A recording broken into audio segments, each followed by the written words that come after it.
of us has to be on the good team. Okay, so did you want us to begin on? Yeah, let's go for it. Okay. You begin. You're the host. Oh, I am. Yeah, I guess I said that last time, didn't I? Okay. There you go. Nice. Well, I was just talking to a little bit before you got here, and I know I've talked to you about the estuary group that we're doing, and John said something on Wednesday when we had our little estuary group online, and he was saying that, well, you know, the estuary protocol can be adapted and used in all sorts of different situations, and I just thought about this, and I thought, let's kind of adapt it for this little situation. And so what I'd like to do is I'd like for us to just say something about where we're at. It could be personally, it could be in the community, it could be intellectually, something that you've read or that you're thinking about, or just anything. And then afterward, I've been thinking about a couple of things that I'm going to bring up, so I wrote it down, but is there anything you've been thinking of, any topics that you'd like to address or bring up, and then on the third one, then we'll just sort of decide what we want to talk about. It's usually kind of an organic process, something usually emerges. Okay, yeah, sounds good. You want me to go first? Yeah, okay. Please. Well, can't say too much about it, but there's basically a potential job opportunity that's come up, and so I'm just trying to discern whether that's the right thing to do. So I've been thinking a lot about my own motivations for things, and why I choose to do one thing versus another, and where my actual desires come from. So that's what's been on my mind a lot, and yeah, I wish I could share more personally about what that's about, but I can't, just because it's kind of a confidential business deal that's going on. But yeah, that's what's going on for me. Okay, thank you. I am in a similar place. It's very interesting, actually. I'm looking at a new job opportunity. I'm leaving next weekend to go potentially take on a caretaker position at a monastery and a retreat center, which is pretty cool. Wow. Pretty big changes. And I'm also taking a course right now. I'm taking a course called The Art of Education, Natural and Artificial Intelligence. So I've been thinking a lot about the human person and education, and what is an education and how does it happen? How does it take place? It's been very good. I've really enjoyed this course. It's my first time doing any university level education. It's at St. Bernard School of Theology and Ministry. It's in the States. So I've been thinking a lot about that. I think that's something that's me and my wife are looking at a lot going forward. As raising a family is looking at what is a human person and how is a human person formed, how is character built and how is a person formed and a mind formed in a good way. So I'd say that's pretty constantly something that I'm thinking about. And moving to this monastery is definitely creating some, potentially if I moved, I would be creating a lot of breathing room for my wife and I to really sit in those questions and look and get some headspace. The city can be very consuming for me, just around giving space to actually read and contemplate and think about things and engage things well. So, and is it far away from the city, or is it close? It's about an hour and a half from in Vancouver. I mean, do you have your own house, or is it you'd be right in a dorm kind of We thing? would have, there's self-contained family suites. There's 3 self-contained family suites there, and so we would have one of them to start off with. That's awesome. Nice. So That sounds amazing. Yeah, it's wild. So it's a retreat center that was very recently built, 2015. It was bought or something. I don't know when it actually got finished, but it's a very new Carmelite monastery. It's Catholic. Cool. Carmelites. Yeah, there's 3 Carmelite monk priests. There will be 3 that live there. On the monastery is a small house on the property, and then they run a retreat center that's on the same property. Okay, so you'd be running the retreat center? Or I would be helping, doing all of the kind of caretaking. So managing the building, managing some of the guests, just changing all the beds over, making sure that they have their food, making sure that people, pretty much freeing up the main priest who does all that work to do he's got like super education. He's got like I think more than one degree, so it's kind of freeing him up to do a little bit more of counseling, more priestly work, and helping people more on a counseling, spiritual, personal level. Yeah. So Nice. Very neat. Oh, congratulations. Yeah. Yeah, And then when do you start that? So yeah, huge transition. It's like what you're saying around it. Like that's I really resonate with discerning, decision making, and like that's a big theme that has been throughout this whole process. We're like kind of coming more to the end point actually, like of the process, because we'll go there next week, and then probably within a couple of weeks we'll decide whether that's what we're going to do or not. And we've been processing for 4 months around like what are we going to do next. So I relate to that same thing around decision making. Someone had a question. Sorry, I missed. Did you have a question?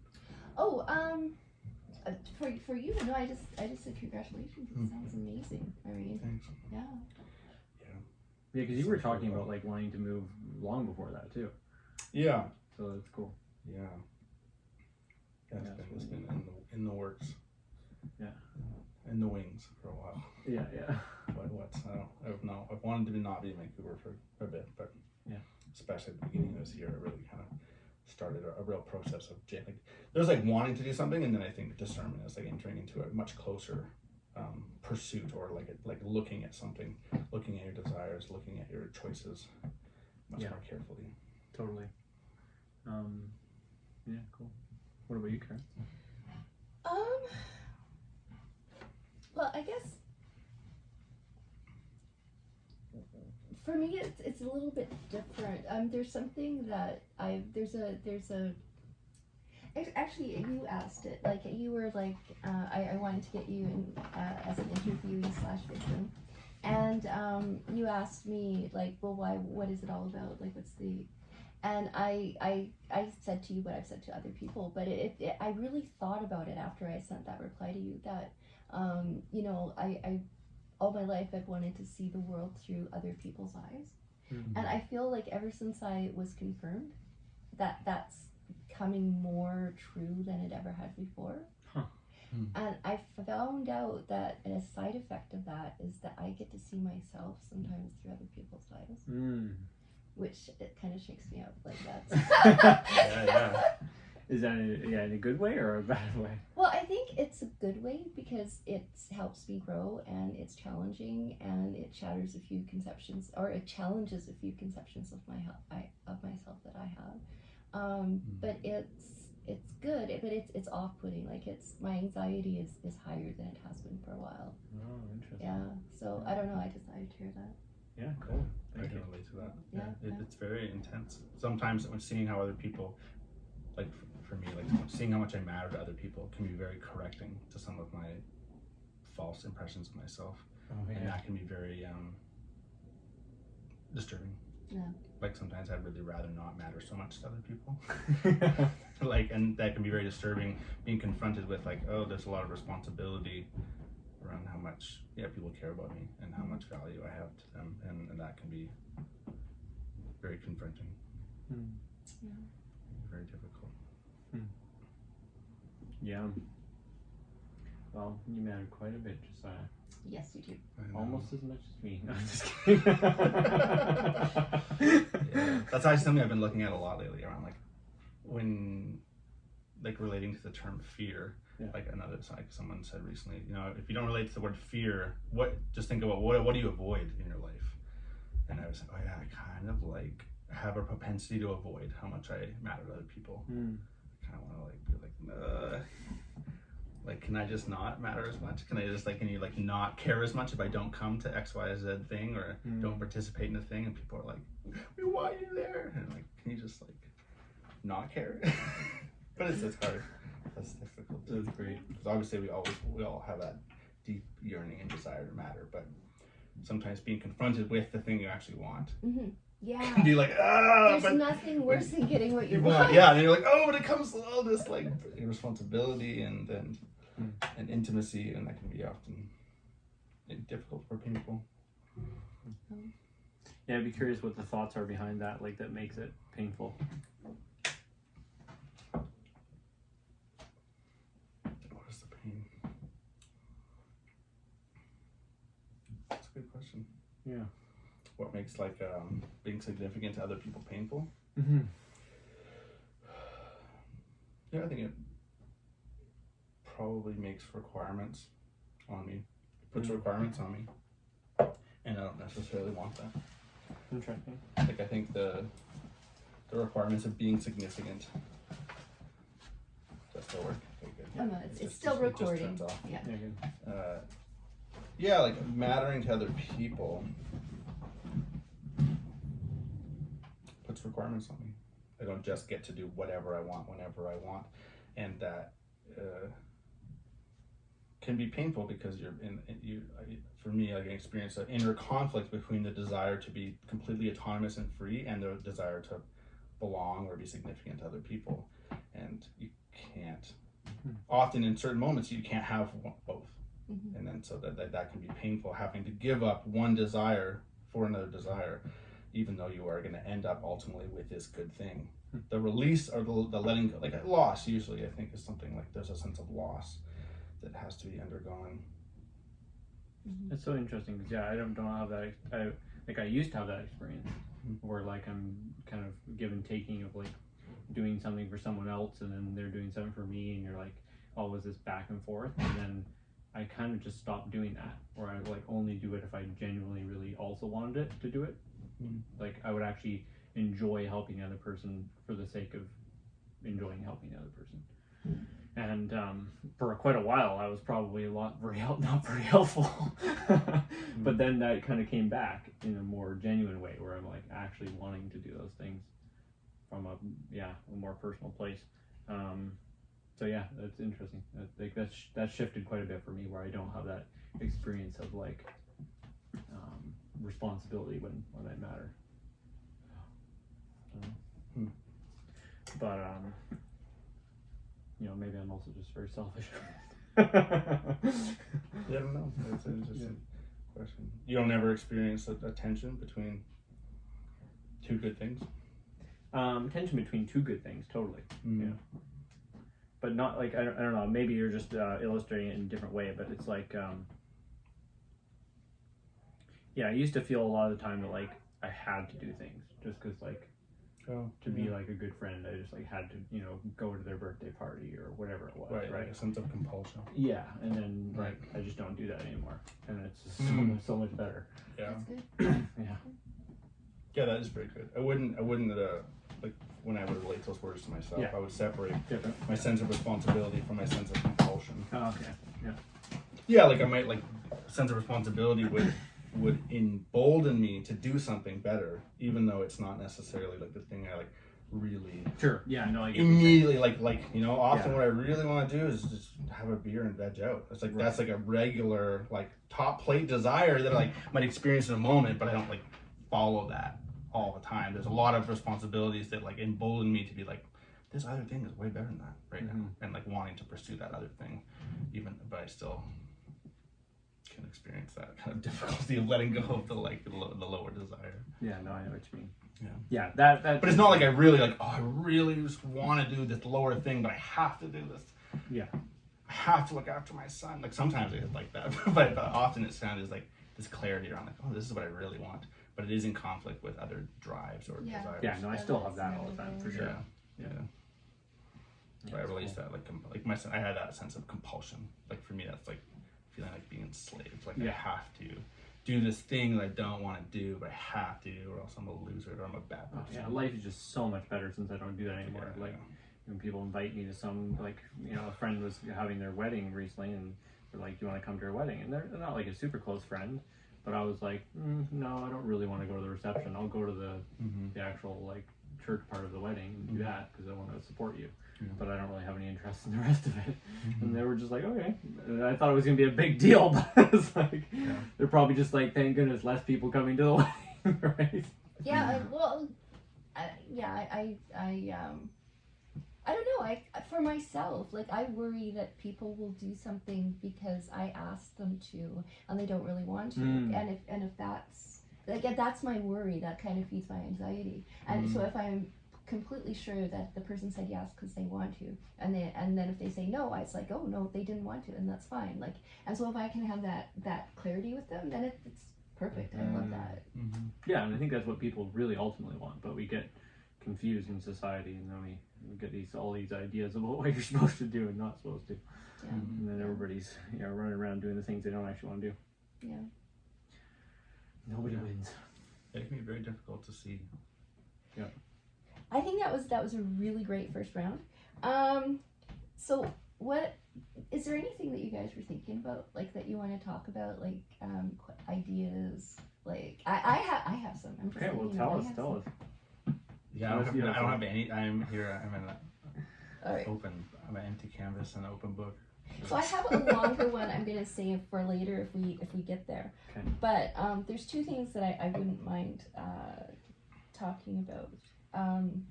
The first one is, like, okay, so what is a Christian to you? I've edited that video so many times, and I've heard you talk about this over and over again. Like Which video? Our first interview. Did I try and describe that in our first We interview? talked about it a little bit. Oh, okay. I mean, You just tried to edit it out because it was no good. No, I'm pretty sure it's in there because I've watched it a few times. Yeah, okay. So what is a Christian to you? What does it mean to believe in God? And if it is true that until you act on something, you don't actually believe it, how would one act on their belief in God? Okay, so that's one question. If it wasn't true, or if it was true? If it was, like, if it was true, yeah. Yeah. Okay. And then, You want to go for it? I'm sorry. Nice. and then the other thing that I wouldn't mind talking about is, because I've been thinking about it a lot lately, is Christian meditation, but in general, and I'm not. I shouldn't have brought up Christian meditation first because I don't want to, But also, I know some people use drugs to reach what they would consider to have like a peak experience, right? Mm-hmm. And I'm just wondering, like, I'm trying to sort through my feelings about that.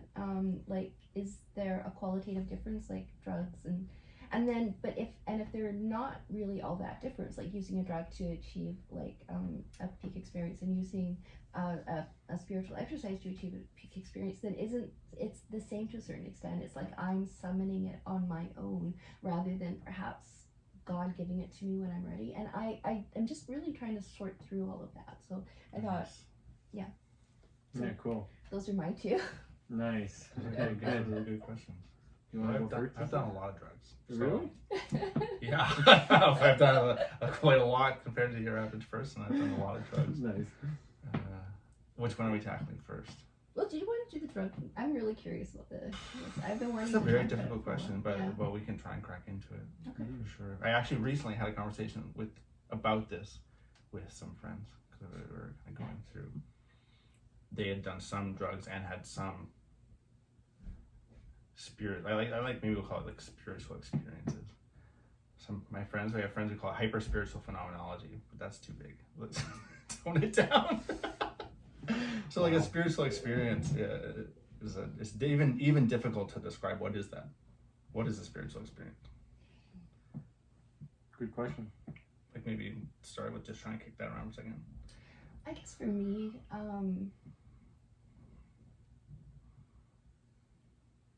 okay, so I'm going to share something. I can always cut it out. But I was talking to a friend's mother who became my friend, and she was talking about how in some sort of Eastern religion, I really don't know much about it, but she was saying that that their desired state was involved the cessation of consciousness, right?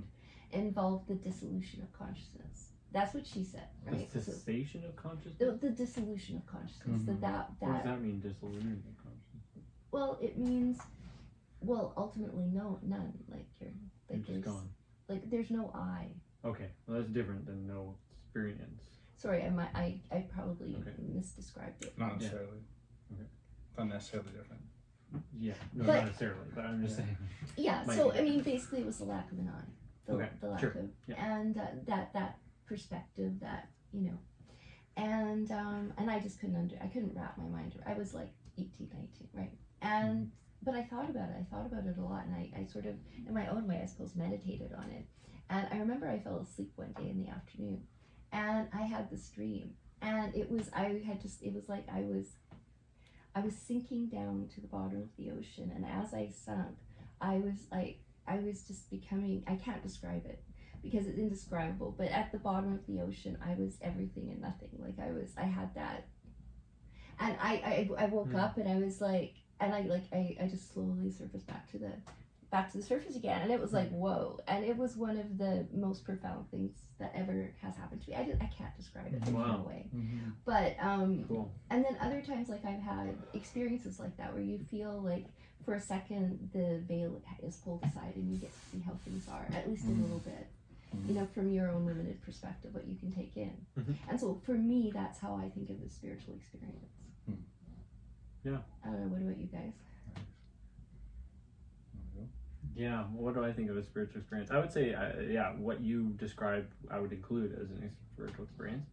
I would say it's like probably also like some experience of some more fundamental truth, maybe, like maybe where your contextualization of the world gets expanded a bit, like where you kind of have a worldview and then it's like it gets increased. You know, you can see a higher viewpoint. Like you're normally on this plane, you go up in a plane, and you know you can see more, something like that. So that would be one other thing I'd add, and then yeah, just like experience of some presence that doesn't seem to come from the physical, like I've had a number of what I would call encounters with what I believe to be Jesus. I have no proof of that, but like I was you know having a discussion with a friend, and they were saying like, you know, how horrible the thing they did, they thought it was something they did, and they were just feeling really guilty about it. And it was some very minor thing, and I just remember kind of in my head just praying and asking, like, Jesus, what would you have thought of this person in this moment? And the words came to my mind, like, I would just think they're lost. But, you know, having that word pop in your head is you know, not that odd, because you just had a thought. But it came with, like, a complete filling of my insides with, like, the best way I could describe it is love. Like, it's just the most intense, radiant light filling the body. And then just me immediately crying, and not even me being able to tell them that, because I was so touched by the experience. So yeah, that to me is a very spiritual experience, but what actually is happening, I don't know. Yeah, so to include that. Nice. That's a good answer, Scott. Like I really like. I was before my Christian conversion. I was in a place where I was really looking at those questions of no, like what I call no self and self.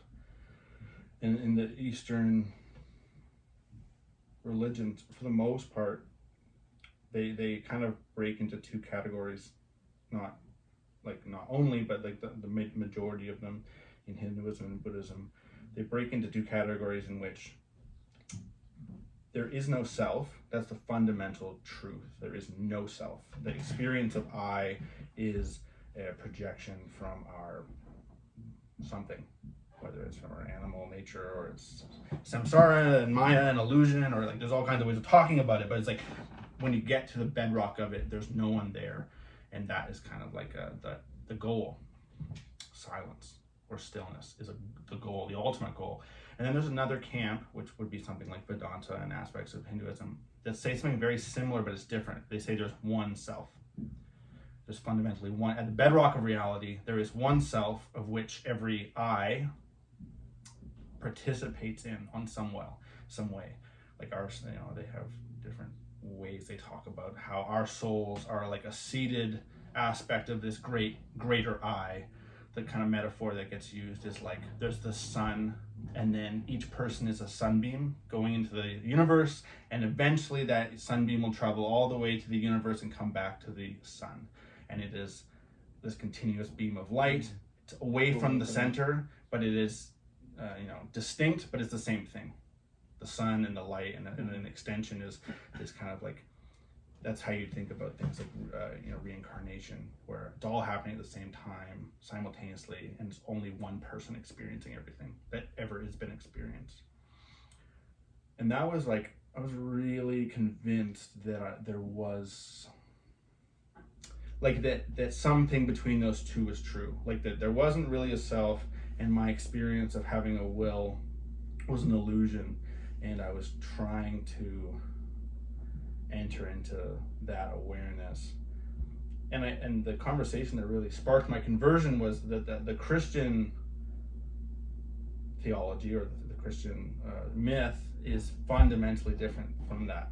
And the Christian myth is that at the center of all being in reality is a person, 3 persons actually. So like the Abrahamic religions they all are in this fundamental difference, where like it was this monotheistic difference where God is a 3 person or 1 person depending. But then the question was posed to me, am I a person? And that really was the seed that was planted that eventually like led to my awakening. And we can talk a little bit more about that, but like, I think spiritual experience came sort of from that, and I'd had lots of experiential experiences, and I probably couldn't define what that was, but I like that what C.S. Lewis describes this thing called dread, which I think is fundamental to the spiritual experience in it. And he says, if someone told you there was a tiger in the other room, you would experience a level of fear. He said that is fundamentally different than if somebody told you there was a ghost in another room. And when you whatever that feeling that comes from someone said that, and you have to believe them, it's a thought experiment, but whatever that thing is where you say there's a ghost there, it's an immaterial entity, theoretically can't harm you in the way a tiger can, but it invokes this thing in us, and he calls that dread. And he said that's kind of primordial human experience, is dreading the unknown in a way that's like not material. It's not like some tribe's gonna come attack us, or a tiger's gonna get us, or an illness. It's an immaterial, like what you said, presence. And that can be good, negative, positive, and spiritual experience. I think now I even come to realize like consciousness is somewhat of a spiritual experience, because we experience our bodies from the inside and the outside. It's the only thing that we experience that way in the universe. And there's something strange about the experience of mind, because you can say like your mind is just the combination of synapses in your brain, but that's not really a very I don't think, intelligent way of looking at mind.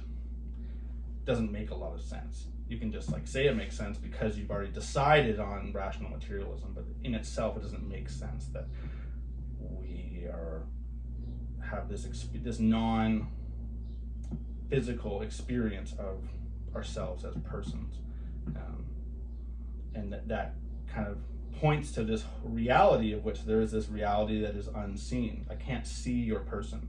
I see your body, and your body manifests your person to me, or your soul to me. We can get into like defining those terms, but spiritual experience is like having anything that kind of alludes to that idea that there's this whole other aspect of reality that's not seeable through materiality. And that can be like all the way from like, having a drug trip and seeing like demons and angels and imps and elves and having all kinds of awareness of that, to like different, like to experiencing Jesus or God, like what you said, like experiencing that Jesus spoke to you. He didn't arise in his physical body. Yeah, there's nothing, I didn't see anything. But you experienced. But it was like unseen, a sensation within inside me that I've never experienced in any other context, like ever. Not even close. Like not like the most joyful birthday or love from your parents, or the most, there's just nothing even comes close to that signature of that experience. And I think that kind of points to this idea that that like what makes presence isn't just materiality, that there's this other reality of whatever we feel when we experience presence, that is a spiritual reality. And I think in the Western tradition, particularly through the Platonic tradition, the idea is that is more real than this reality. That's like, I think in early Greek thought and Plato, it's really like that is actually the reality. Some of the early thinkers, they would say like, oh, this is just a shadow of that.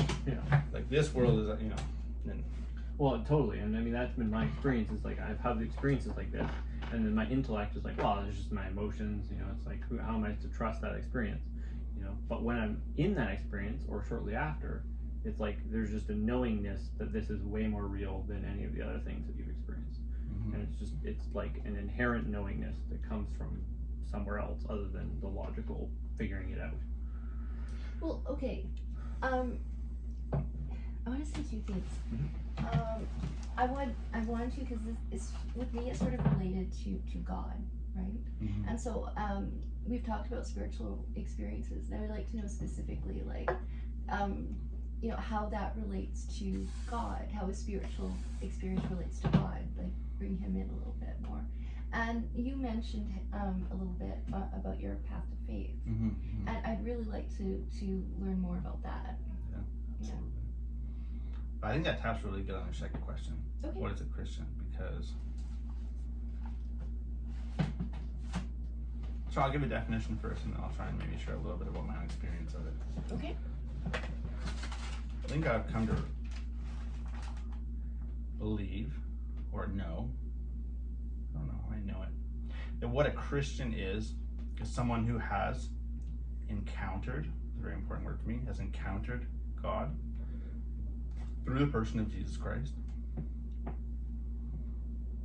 and has come to accept everything that Jesus says simply on his own credibility in his testimony. Not because it is coherent, not because it makes sense, not because it is a bulwark against chaos, Catholicism or Christianity is, civilization fighting against the darkness. Like I think there's lots of intellectual reasons to follow Jesus and try to follow him or do what he says.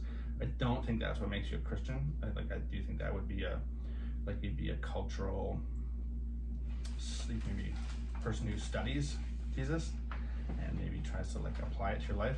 But I think that to be a Christian in its definition for faith, what I think faith actually is coming to a place of accepting everything Jesus says off his word.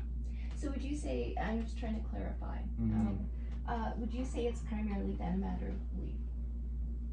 Yeah, I think I'm trying to define what belief is, but I do think, a Christian is someone who believes Jesus, absolutely. Okay. Unconditionally believes him. So how would your conception of belief differ from when we say belief, like our vague ideas when we use that word? It's a difficult word. I think a difficult problem is people often, they substitute belief or faith. I would say belief, faith, trust, confidence, they're all the same word, or they're all scratching in the same aspect of relationality between persons.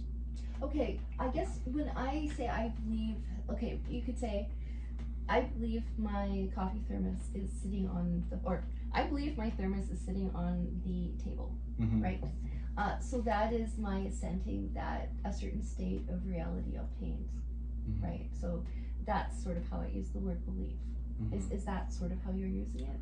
No, because I would say that for belief to occur, you have to believe something from someone.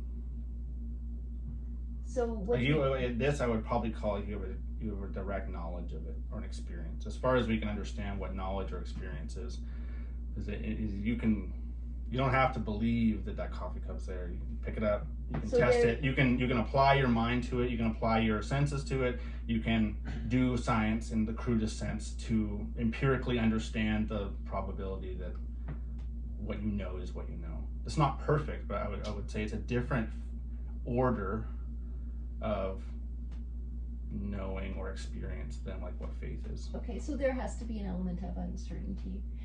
So that's sort of the difference between a knowledge claim and a belief claim. And a person. I think for belief,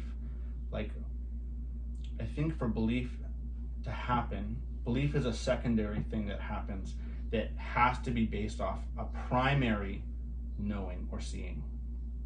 Your own primary knowing or just a primary knowing? Yeah, so that I would say there's what we call faith in Christianity is an absolute belief. In the human realm, we believe or trust all the time in limited sense. So like if Am says, I'll be home at 2:00, I believe that he'll be there in a limited sense. Like I just trust that he is going to be there. But I don't believe absolutely he'll be there at 2:00. I'm well aware there's all kinds of things that could stop Am from being there, and it would be totally like irrational, or not irrational, it'd be foolish for me to absolutely believe any person, because no person has absolute knowledge. And so we trust people in a limited sense, and it's often mostly based off of our own experience of that person and like our rationalizing of the likelihood of it. I think absolute belief, like the true meaning of that word, like as towards the relationality with God, it has to get beyond that experience of like assessing it, judging it, and it being like your choice, like your it has to be your choice, but it's based off of your rationality. At a certain point, it has to be that I believe what Jesus says because I decide that he's credible. So I have to encounter his credibility first, him as a credible witness. That's the first step. Before you can have belief, you have to have encounter of Jesus, because a lot of people have encountered Jesus as a perfectly credible witness, and they are not interested in following what that means. They do not believe him. Like demons. Demons know that Jesus was 100% true, that he is the most credible witness. He is the absolute. They know that, but they don't believe him. They don't put their trust in him. They don't do that operation, which is to just say, I trust you, okay, based off of your credibility. So you think, so we've sort of gone from talking about belief to to Christian, to being a Christian and the role that belief plays there. Mm-hmm. And so I think what and please correct me, I'm just trying to like say back to you a little bit of what so there has to be some sort of encounter with me, like God has to reach out in some way, shape, or form. Mm-hmm. And then based on that, and it may not even be a terribly intellectual thing, it could just be like a heart knowledge. And so, but based on that, then I can reach out with a belief, like when I read the New Testament and I feel that quickening, maybe, and then that's how one becomes Christian, kind of. I think that's what you're scratching at when you say like the Spirit over the law. Like I would like use this language that man has no intellectual problems with God.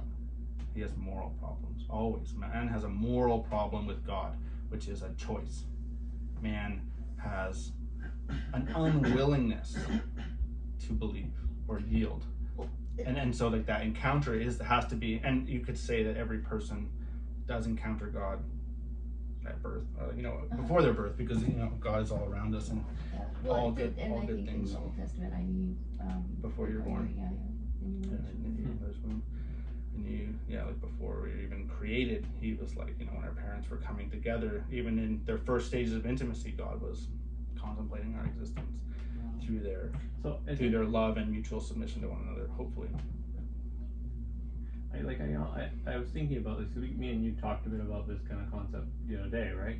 And we didn't really get anywhere, but we sort of did.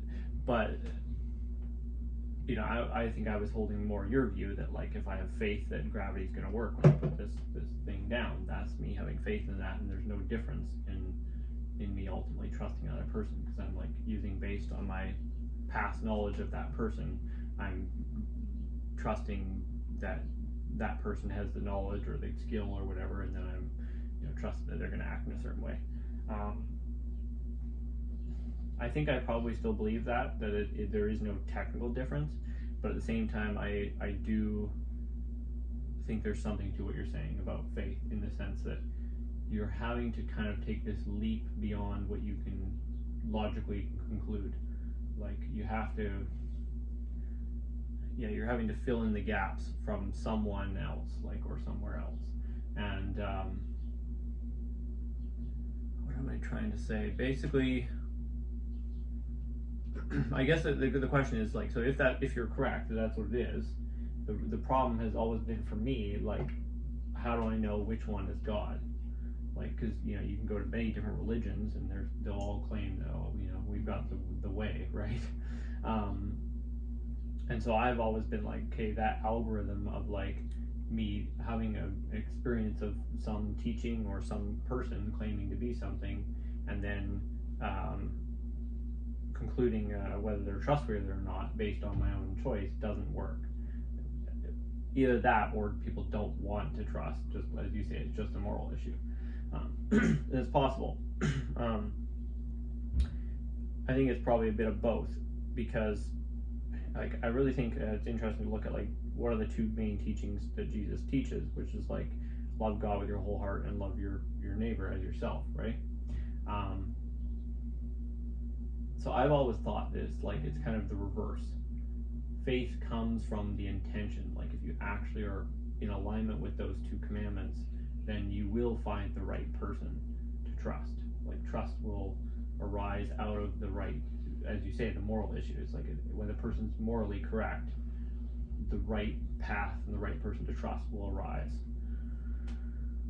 Like, it's self-correcting, I guess what I mean. Like, in the sense that, like, if someone's born into a nation where there's just some random god that they're believing in, if a person genuinely in their heart wants to love their neighbor as themselves and love God, they might find that God is just not the right one. They'll be drawn somewhere else that will lead them to the actual thing. Yeah. Anyway. Yeah, I think I hear you saying, you're talking about the role of conscience. Yeah. Which is a form of spiritual experience. It's a form of encounter. Yeah. A lot of people think their conscience is them, and actually their conscience is God wrestling against you.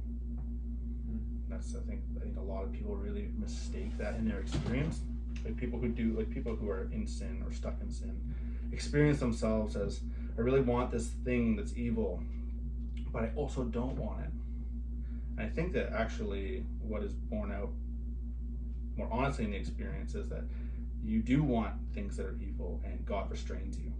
He applies the law to you. Like the law and the spirit. Like the law is he applies a restraint to you by highlighting the law and revealing to you like how incongruent that is with reality. That action is incongruent with life and goodness and all kinds of things, and ultimately it's incongruent with his holiness. And like our conscience is an experience of God's mercy, the way in which God confronts us and tries to orient us away from things that are going to bring harm. The trick is to listen to your conscience. Yeah. And it's hard because there's all kinds of ways our consciences get messed up, and I think that's why like we do need to have even beyond just the experience of conscience, we have to have a personal interaction with Jesus, because only then can that really inform our like your conscience can get really messed up if you have a bad culture or bad parents or very adverse experiences.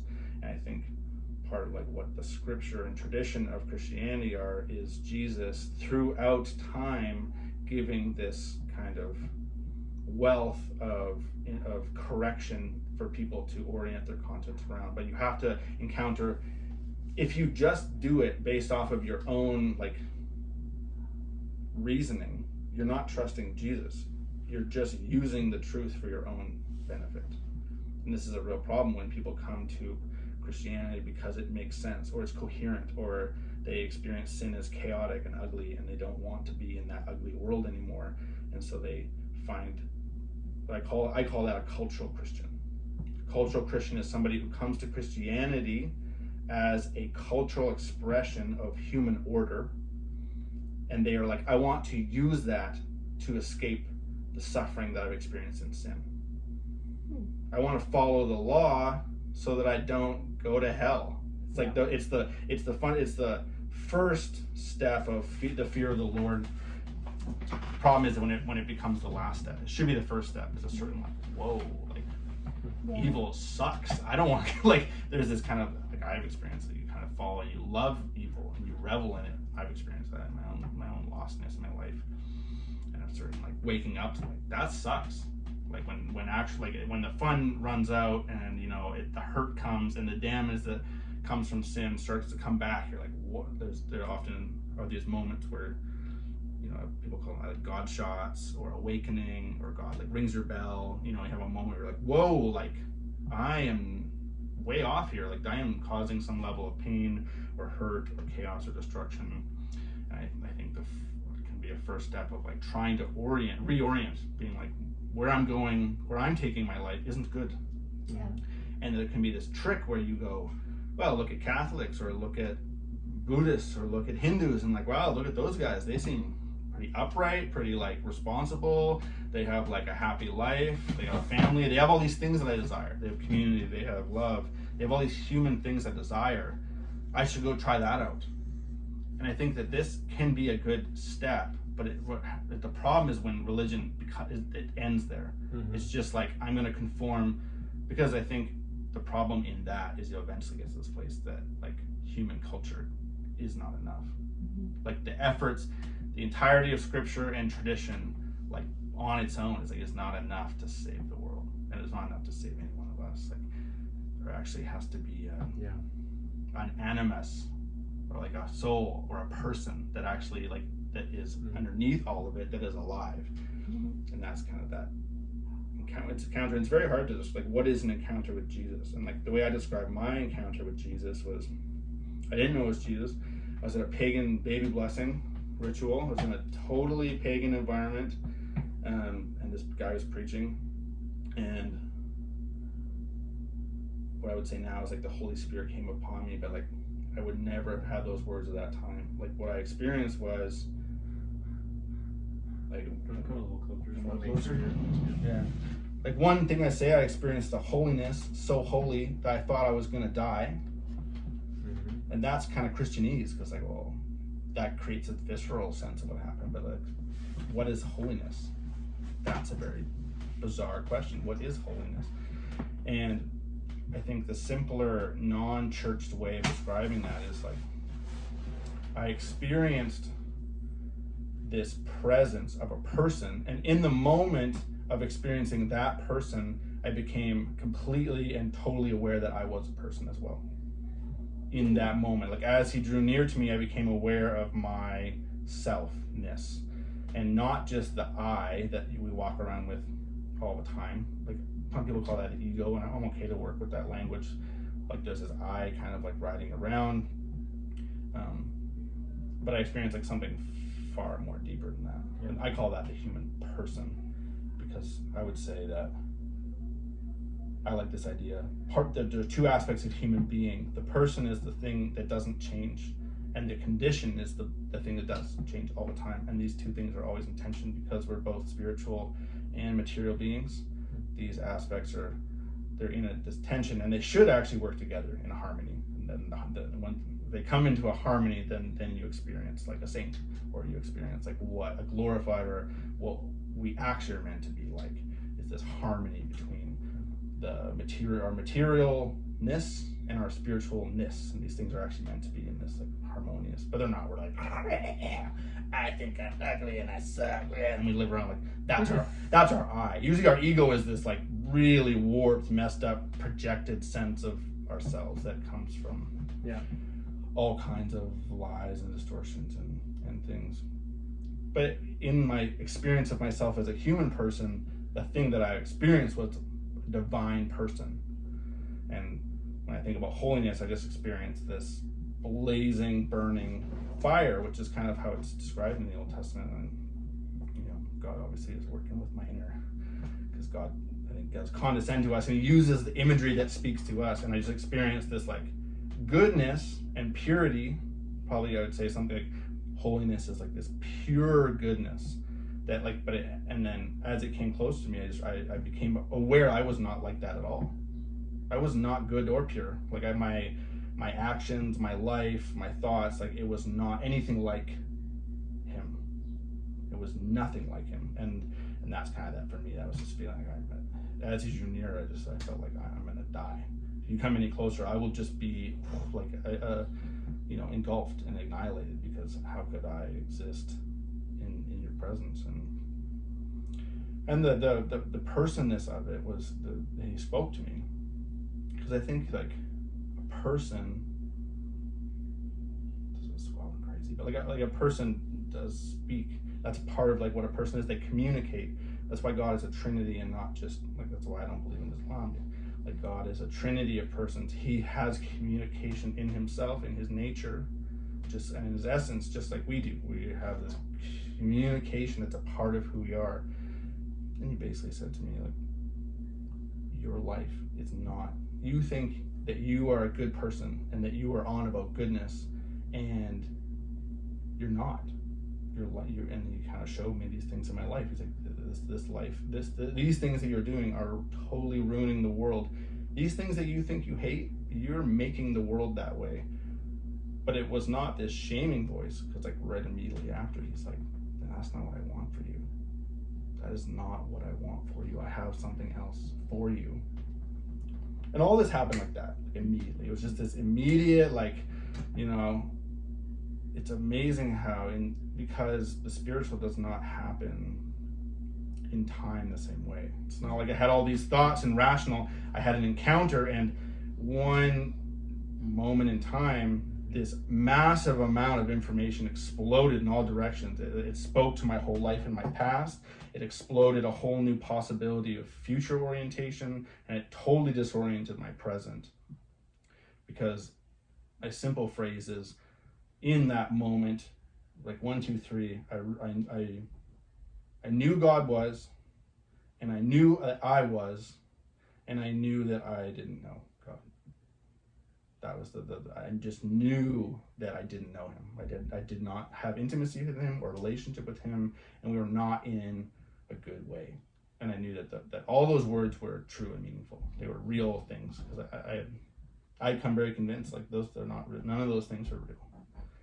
I'm not real. God's not real. Relationality, like, it's like life is actually about getting outside of all of that and trying to just like disappear into the void of consciousness. And so that would be like that was the beginning of my awakening into Christianity. Wow, Very cool. Spectacular. Thank you for sharing. Yeah. Thanks for listening. Powerful. Yeah, it was intense. wild. It was the worst. The worst? It was so bad. Yeah, it was really, really terrible. People really get shocked by my testimony, because I'm just like, I experienced a level of grief and distress and like just like potential despair like I can never describe. It was just so awful, because it's easy, like, it's easy to get caught up in the goodness of God. But what was really experientially true for me was that I was not in union with that thing. That the fundamental truth of my life was that I was in opposition to all of goodness and everything that was good and true and beautiful. And, you know, obviously that's not what I wanted. So that was very hard. Kind of 5-month period. He very quickly kind of just started revealing himself to me, and that he was the God. Like at that point, I honestly, if the next day got that person that I had said, you need to go get a Quran and you need to go to a mosque, I would be like there, 100%. Like I would have not been like, are you sure you're not Jesus? It was so utterly disorienting for me that I would have followed it anywhere. Anywhere. Are you sure you're not Jesus? Yeah, I was like, I don't know. Like, you know, this is like, it wasn't like obviously a Christian experience. Like Jesus came to me later through prayer and through because my whole life at that point I was already like on like a journey seeking in a certain sense. Like I was pretty oriented towards what I would say like virtue and peak experiences and like trying to like strive ever higher. So you were you were telling us about the peak experience, the spiritual experience that would you say that started you on your path to faith? You know, what I would say is like it was the beginning of my awakening into Christianity. So like several years before, I had experienced what I would call like an awakening into God or something. God was just this nebulous something worth living for, because I had a friend overdose from drugs, and I was drunk for a week, and at a certain point I just was like, I cannot see myself sobering up out of this. I'm like, I'm just like, I cannot handle the idea of trying to live the rest of my life pretending life is worth living while I wait for, you know, the axe to drop on every joy, which is how I kind of saw life at that point. It's just like, you know, you just have to kind of pursue pleasure and keep yourself blindly engaged with such a ferocity that you don't eventually settle into the endless, you know, the eventual despair and death of everything. And when my friend died, I was really confronted with that, just around like, I don't want to do this. Like, I'm not interested in another 40 years of this at all. And that was very hard, because then I not want to kill myself either, because that sounded, you know, terrible for, like, mainly the reason I want to kill myself at that point was just like the amount of suffering that put on other people was morally untenable to me. It just was like I could not handle the thought of how cowardly that was, but in this tension of like, you know, being in despair, I was like really like, I don't see a way through. And on the morning of his funeral, I had this spiritual experience where I just bolt upright, and the whole house, I was staying in my dad's basement at the time, just emanated with this presence and this voice that just said, come find me, come follow me, like, come after me. And I think that was when I kind of first awoken to trying to engage faith. So at that point I was like, well, you know, I grew up in the church, and so God's obviously not there, but I still really thought Jesus was like on about something, whoever he was. Which church? I grew up in several different churches. So I grew up in YWAM, so like youth missionary. My parents were youth missionaries, and then they got divorced, and then I went to like the Vineyard, very charismatic kind of art church, and then I went to like more vanilla mainstream evangelical churches, and then I went to very super like conservative type Protestant churches, like Church of Christ. Kind of went through a gamut of different churches, but I ultimately came to a place of, I think my thing was like, there's nothing that really separates people in my experience. There's nothing that really separated people in the church from people in the world, other than people in the world seem to be more honest about sin. They seem to just be like, yeah, we like to sin, and it's great, feels good. Whereas church people seem to have a high level of like self-righteousness and like delusion that whatever they called belief like made them better than other people, but they still sinned. Like they seem to be like, yeah, everybody sins, that's part of life, but God saved us. But then they never linked whatever this salvation was to sin ever, because they seem to like, and that just became this like real wedge between me and Christians around the hypocrisy, and the word salvation was just so evacuated from any meaning, because if you're not saved from sin, what are you saved from? You know, I think I like received a sentence that like, oh, you're saved from the consequences. You're like you still sin, and you're not any different than a sinner, but you're saved from the consequences, which are, you know, punishment. Like you deserve punishment, and because you say this words and you give a sort of intellect, like the word I would use for like bad faith, or it's like intellectual assent. Mm-hmm. You're like, oh yeah, I'll give Jesus my lip service, and I don't really need to change my life. And as long as I give him the lip service that is like in place of, you know, what real worship or do would be, which would be holiness. I think like true, like right action, holiness would be the true worship. Like you're saying, choice, like belief, like that would be what would truly validate the claims made in the New Testament. He's the King, he's the Lord of everything. Exactly. But I think that sense of like, well, you just kind of have to say that and then kind of do your best. But there's no real change required of you. That became just untenable to me. It was like, it just seemed like a club about feeling better than other people. And I mean, I was super broken and rejected and angry. And so like that bitterness probably also really distorted a lot of the things. But I do think that is a huge problem in churches where yeah, people aren't even cultural Christians. They're just kind of like Christians. Like you call that a nominal Christian in name only. with no substance. Yeah.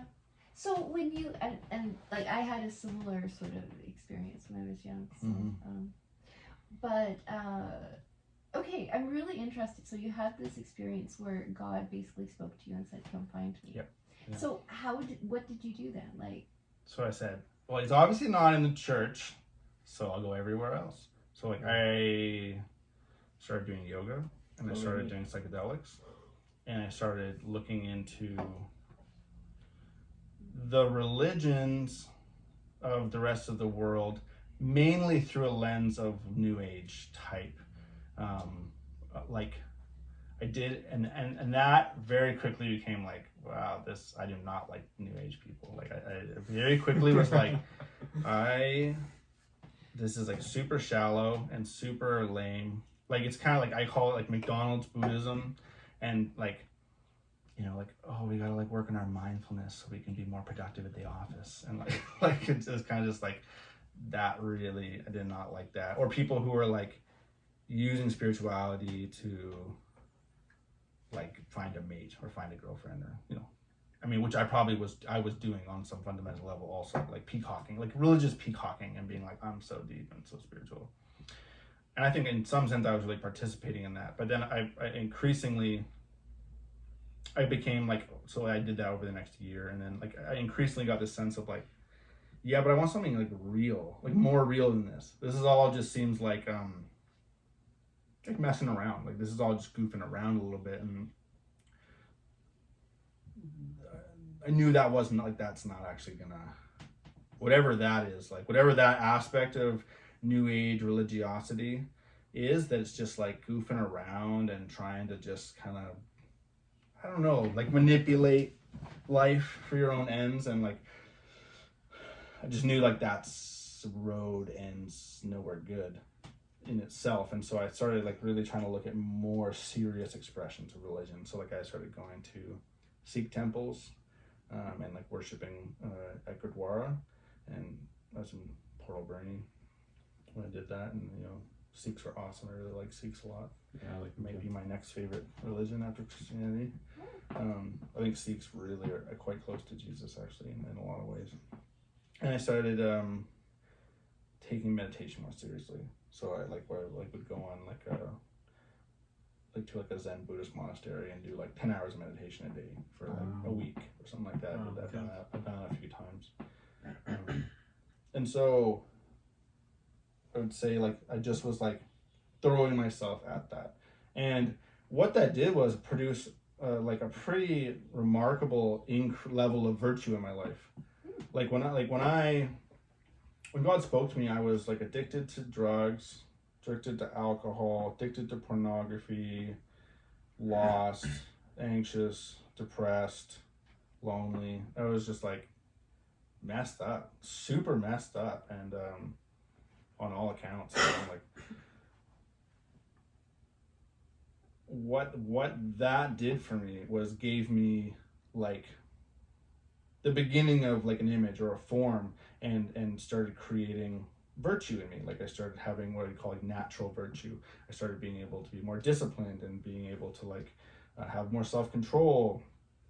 And so like it did a lot of good in my life, particularly from the outside. Like people were really like, wow, you've changed so much, and you're like doing so well. And in a certain sense, humanly, I was doing really well. I was, but because I got out of addiction. By the time before my awakening, like I would say that I was in control of all of my like addictions except for pornography and sex addiction, which was like my kind of bedrock, I'm not willing to let this go thing. And to the point where I'm like, I don't even see why. Like why would I need to let that go? And so like what happened in my own is that I started like really taking on a lot of these positive aspects of other religions, but then I would constantly tailor them. So like I have this really strong memory of like reading about yogis, and yogis are very strongly emphasized incontinence, like not having sex. And Hinduism very loudly, like when you go, like I've done a decent amount of work tracing back how yoga came to America and to the West, and looking at those like original the fathers of yoga, who were the first people who did the East-West. People like Vivekananda and Paramahansa Yogananda, and like they're just so clear. They're like, oh yeah, sexual morality is like really important, like fundamental. Like sex is for a marriage only, and like they're even more strict than Christians. They're like, you should only have sex like for having a child, and then like after that, like why are you wasting your energy? And I was just like, oh, that's just old stupid. That's just old patriarchal nonsense. But I like the meditating part, so I'm gonna do the. It was just I was so distorted and like picking and choosing what I wanted to serve my own view of things. And yeah, I had a very similar experience. Yeah. Yeah. And so like what that shows and like how that leads to my like awakening is like, well, my heart had not changed. Like my heart being this thing around like, well, I want to decide for myself what is good and what I will do and what I won't do. And I still ultimately want to be in charge. And what I would say is like, I had faith in myself still, because even though I changed all this from all these outside influences, I had picked and choose and assembled them in a way that were like self-led, and that faith in yourself, I think, can actually be called unbelief, because it's not believing in. So you're saying that like by you doing all these things, like going to the monastery and like the soul things that were good, or even things that maybe weren't so good, but you were the agent who was making that evaluation. You were sort of judging good and bad yourself, and that was the problem. Yeah, it didn't seem like a problem because my life was getting better, but like eventually that would come to be this thing that was my fundamental problem, was that I was unwilling to yield the control of my life, and that I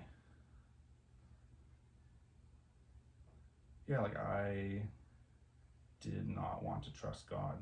I mean, that's kind of the simplest way of putting it, but I think that it needs a lot of unpacking what that means. I was Trust that God is actually good. Yeah, I think that is the simplest way of saying it, is that trusting that God is actually good. And I trusted that I was good. I didn't necessarily really see myself as doing that, but I think like my heart had not changed. And so my life had changed a lot on the outside. Oh yeah, that's what I wanted to say. Like, I think that's what scripture really talks about when you say about vanity. Like, what is vanity? Vanity is that my life changed a lot, but I didn't change. Nothing inside me changed. I was just as hell-bent the day before my conversion as I was when I was suicidal, because it all goes to hell eventually. That's what I eventually come to see. Like, it's all vanity. It's just this exterior. I changed things exteriorly. I changed appearances, and things looked really different. But I was not changed. Which I think is what conversion is. So you went from like using alcohol to like gaining pleasure and stuff to being like, well, that doesn't work, so I'm just going to try virtue. But it's not like, it's still same algorithm. Because like, well, when you look at the two paths to hell is a distortion of pleasure and belonging, which is going to lead to suicide and despair, and the distortion of significance and loving other people, which will be distorted into anger and control, and eventually into homicide. And these are the two final pathways into hell, away from holiness, or like right action and right trust and right action. So like trusting God and then doing the next best thing, or doing what is required based off of that relationship. And I think that I did growing in my sense of control made things look really good outside, but at the same time, like, that still was fundamentally going off in this direction of unhealthy control. Trusting myself, I'm in control, developing my own sense of control, developing my own sense of ability, competence. Like, competence is incredibly dangerous. It's very hard. Christianity just is constantly flipping things on their head, because like, you think that competence is a good thing, but it can be just as misleading as being incompetent. Like, being competent can be just the ultimate self-deception, because there's no reason to trust God, because like, you're good at everything.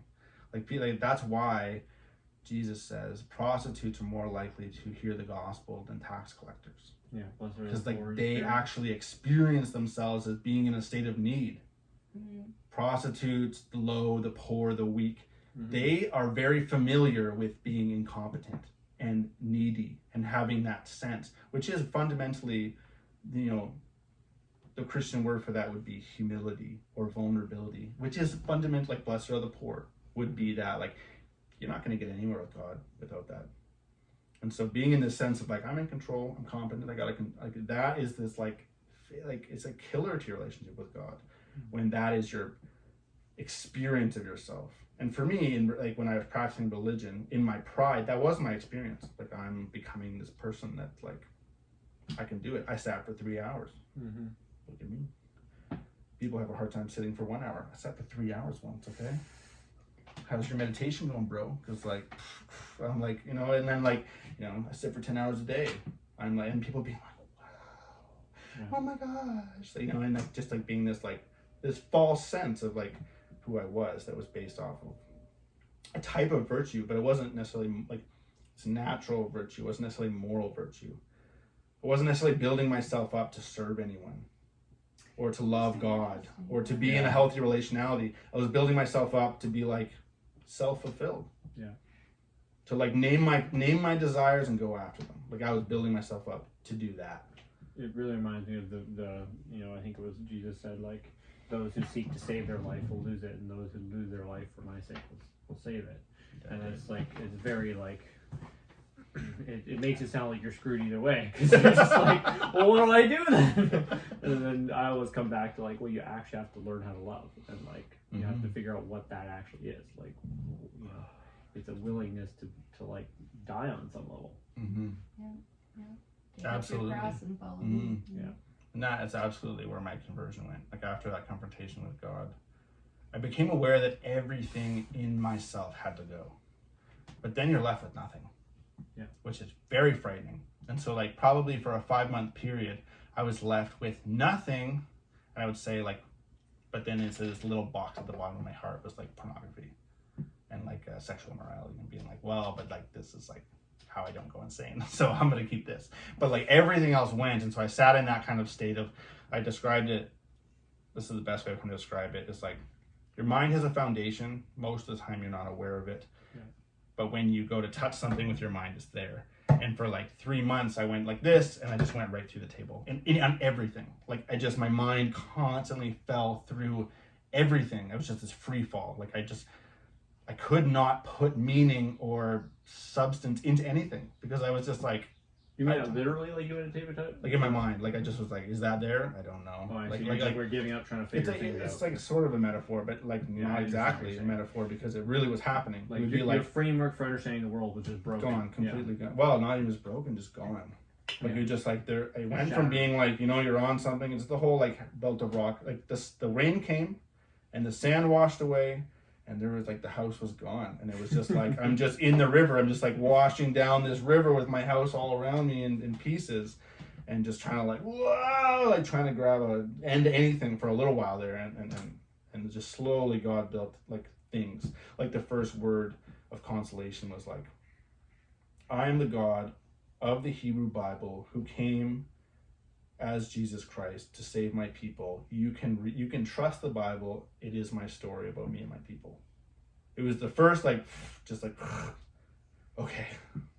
Everything else is up for grabs, but I can like, so for me and my like fundamental text, my salvation was Isaiah. I just started reading the book of Isaiah, and it was just this like God speaking to this thing where God just started being like, this is true, and he just like the only way to describe it is like God poured light onto my mind while I was reading it. So I go to work, try not to have a mental breakdown, delivering beer, you know, I know, sign the paper, okay. And then I would get home, lock my door, go in, and I would just pray like all night until I went to bed, and just be like in a state of just like, please show me, please reveal yourself to me, please help me.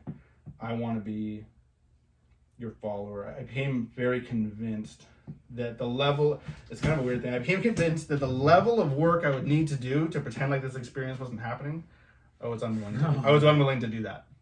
That was kind of like the first step, like my proto faith was like, I remember like Did you want to be like a Christian or whatever? Like you just didn't want to come out about it, or what?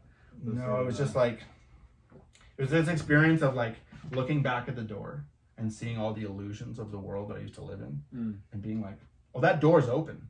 I could definitely go back there. Like, but like the amount of work I would have to do to like buy into that again was so overwhelming that I just had to like step into the, you know, the howling wind of nothingness and leave all that false comfort behind. It was like, it's not like I was forced out of it. I just like, you can look through that door and you're like, I'm not going back. Like, I just know I'm not.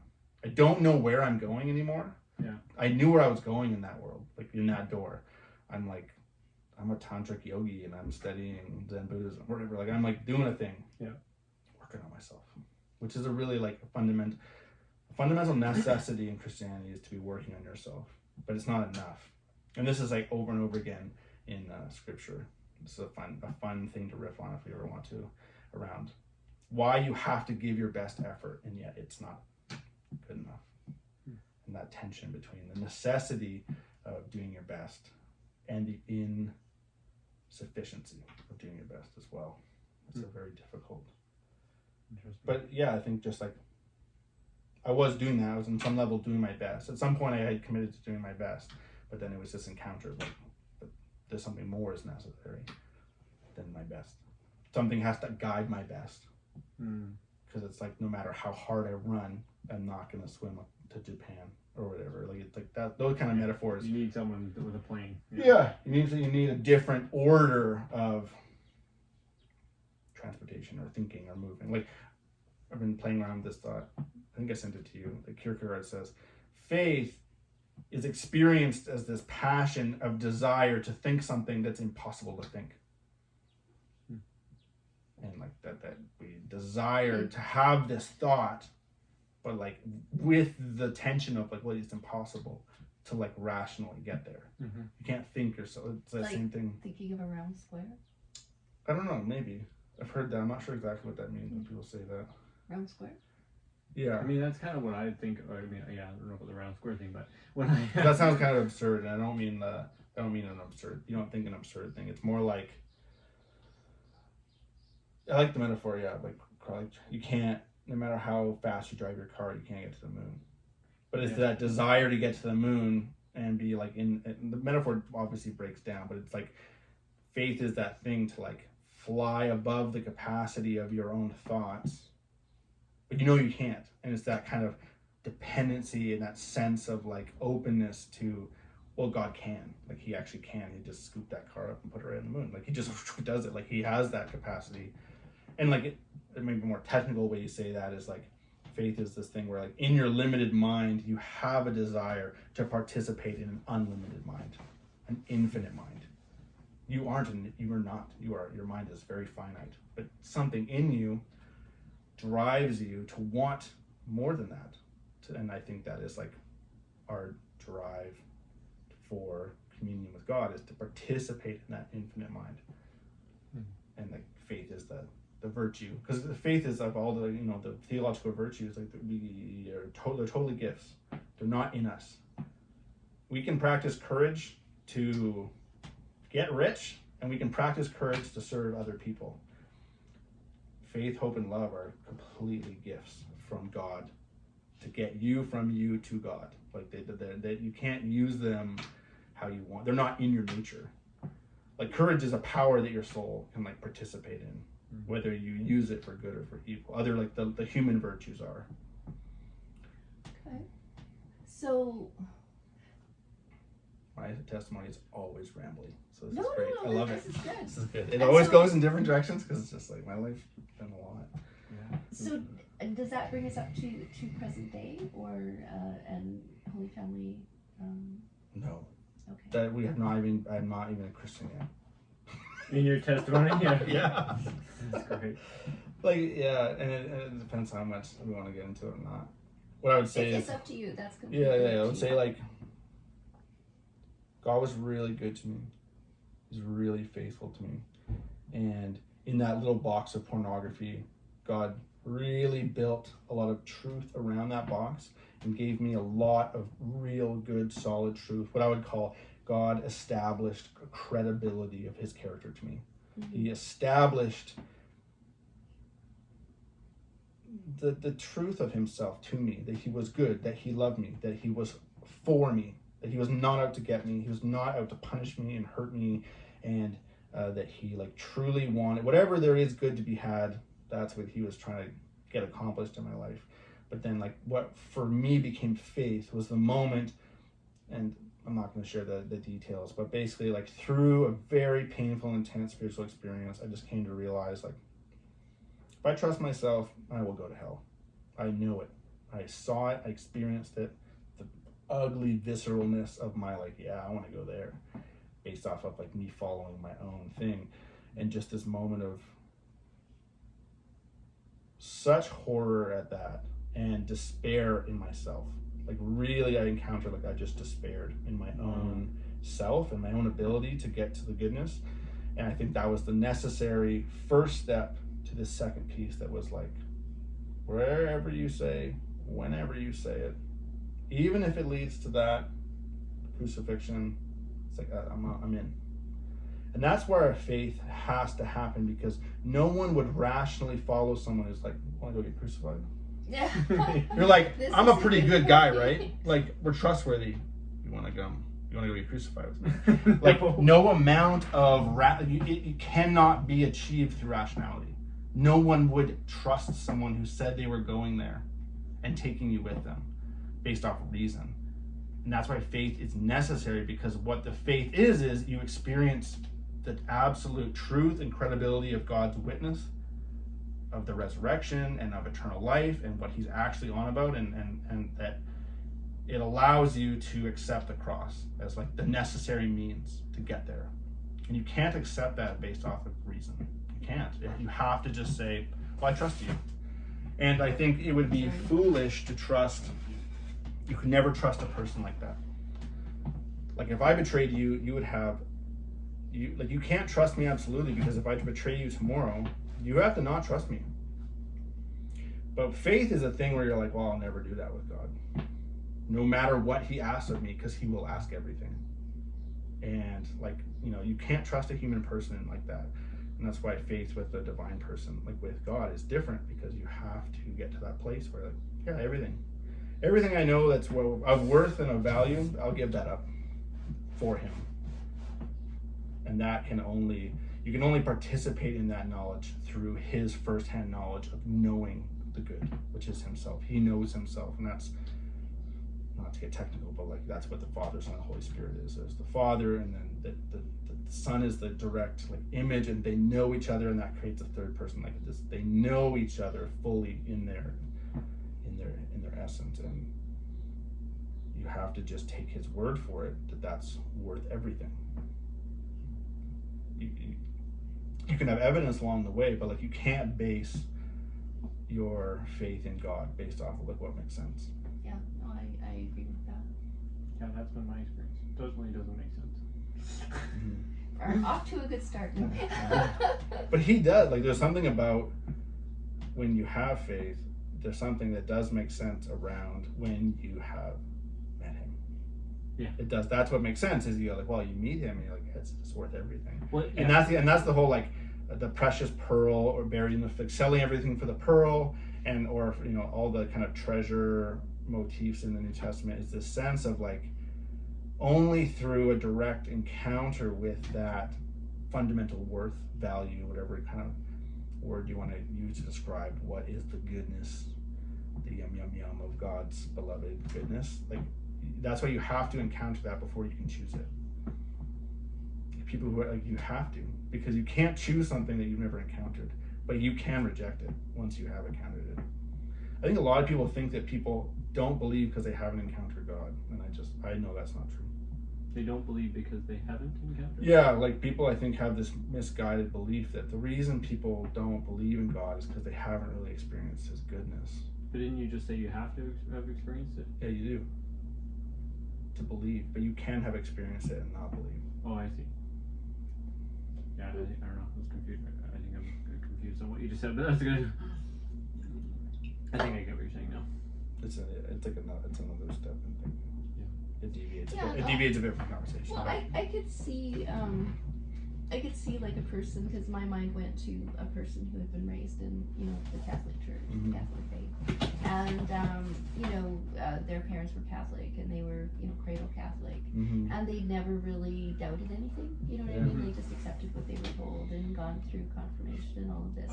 But I think, you know, maybe that person doesn't experience God, His presence, you know, the love of God in their life, in maybe to the same extent as another person, but Mhm. they probably do at some level. It's just not as dramatic. Maybe because it doesn't have to be. Yeah. You know what I mean? Like, Well, I don't know.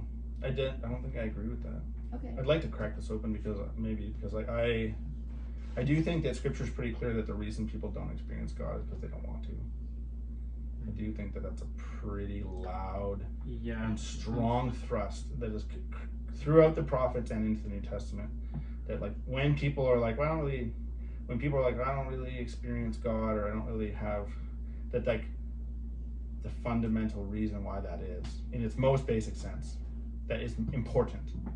Like there are other reasons why, but the important thing is because people don't want to. So I would actually, I think, agree with that. The thing I would say is I'm not convinced that it's like it's their fault or their responsibility to make that choice to want to see God, but they may have also had factors in their life that have turned them against wanting. Like it was like the world that caused them to not want it, and it's like they would have in their original pure state maybe wanted to know God. So I'm not sure where the fault lies, I guess is what I'm trying to say. The original fault. The way I usually like to talk about this is that in every person, like what we're talking about is ignorance, I think is the best word. And ignorance, people tend to think of as like a state, but in the actual word, it's ignoring, which is an active thing. But I think that it's important to look at, if someone has 100% of ignorance, 90% of that ignorance is not their fault. Mm-hmm. It's circumstantial, it's wounds, it's hurts. There's all kinds of legitimate reasons to ignore. It's the world, the flesh, the devil. You can maybe even group in original sin in that category, depending on how you like. I don't really think people are guilty of original sin. No, maybe they'll go to hell because of original sin. Like I do think original sin wreaks havoc on us, but I don't think that that's like sin in the same way we talk about as guilt, which is actual sin. But then in every person, 10% is actually just because like you choose it. Yeah. And I think that this is a very hard thing to wrap our heads around, because we want, even in that 90-10 model, we want to like I imagine a pie chart. But what we're talking about is something relational that actually only a person can know with God. Yeah.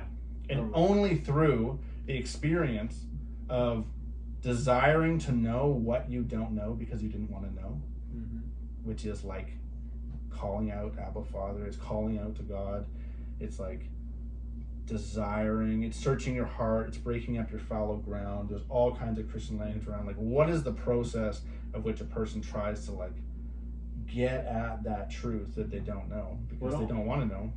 It really in my life it always seems to be that there's like these moments of what you might call sleep, where you're just like in normal life doing something, and then some event happens which causes you to suffer or to, you know, have something where that whole normal way of going about life just doesn't work or breaks up or something.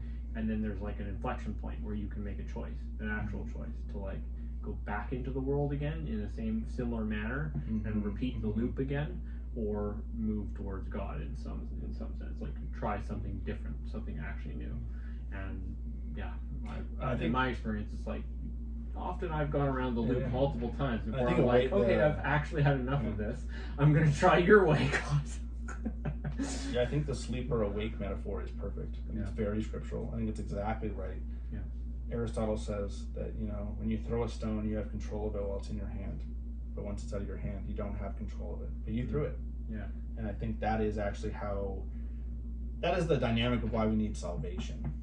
It's because, like, well, when you choose to not know God and then you don't have Him anymore, what are you going to do to get Him back? you cannot, because he's the truth, and you've chosen, you with your choice have chosen to not have truth anymore. Yeah, it's like once you've thrown the stone's in the air, it's going to hit whatever you threw it at, and you know, it's like you can't feel bad halfway through that arc, and like it doesn't matter if you feel bad. What has to fundamentally happen is that thing that you're talking about. Like that's, I think, the place of mercy. Yeah, is that God is constantly in everyone's life, all the time, reaching out in mercy and orienting all things towards people having experiences of mercy, which usually, you know, I like the term, feels like your hair's on fire when you experience mercy. It's this like, like, and then it's you, because usually you're like, I want to go back to sleep. Yeah. You're like, whoa, because but then, like, you know, when you are not on the right side of goodness, mercy feels terrible. Oh yeah, it feels awful. It feels like burning. Yeah, burning. It feels like hell. It's burning. But I do think it is orienting towards, well, get out of that. Stop that. What I've noticed, like, as I've gotten into more relationship with God, is like when those moments happen, it's terrible, but at the same time, I'm like, oh, thank you, because it's like, oh, there's like I'm being corrected, and far sooner than it could have been way worse. And I'm like, oh, this is wonderful. And I think Christianity is getting to a place where you're like, I'm willing to take those at face value whenever they come, and constantly inviting them. Yeah. Whereas like pre-conversion is this experience of like stumbling through those and like being like, oh God, didn't expect to see you here. Like, you know, it's kind of this like, you might change or whatever, but it's still he's like, you know, and that is kind of less like, I think pre-conversion is this experience of like, sometimes you take that to heart and you change a little bit, but it's just still just like, oh God. I really like what Jim Carrey says, which is like, life happens for you, not to you. And I really think that's like a fundamental shift that has changed my life. And like actually seeing that that's true. Like you know, like it's one thing to like intellectually, oh, it's a nice idea, but like actually seeing how that is true in my life. Like everything that has happened was for my good, and it was a corrective action to bring me to a better place. And choosing that to believe that too. Yeah. Like being a victim and just dwelling in your victimhood, and either choosing to be afraid of the next time pain comes, or choosing to try and be angry and take control and avoid the pain. Like choosing to believe that like, I'm not a victim. This is like here to teach me something. That is like, you know, an active part of the choosing. I think it has to happen every day for your faith to be to take, you know, to grow. It can be seed, it can have seed and it can sprout up, but like, to really grow, you have to participate with it. Well, yeah, it was funny. I was doing a little bit of devotion today, like thinking about this like a little bit. But you know, and I just got like sort of be like just let go, right? And just let whatever's going to happen, and sort of become like a little child, like become the fool, you know, and enter the journey. And then when I was walking over here with my big backpack, I walked by an elementary school, and there were like these little kids, you know, against the fence, and they were like, hi! That's awesome. Yeah, and I was like, well, yeah. That's cool. Yeah, that was, Yeah, that's awesome. Yeah, I didn't prepare at all.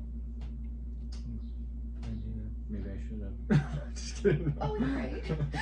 We prepared. Every day is for preparation for today. I mean, thank you for that.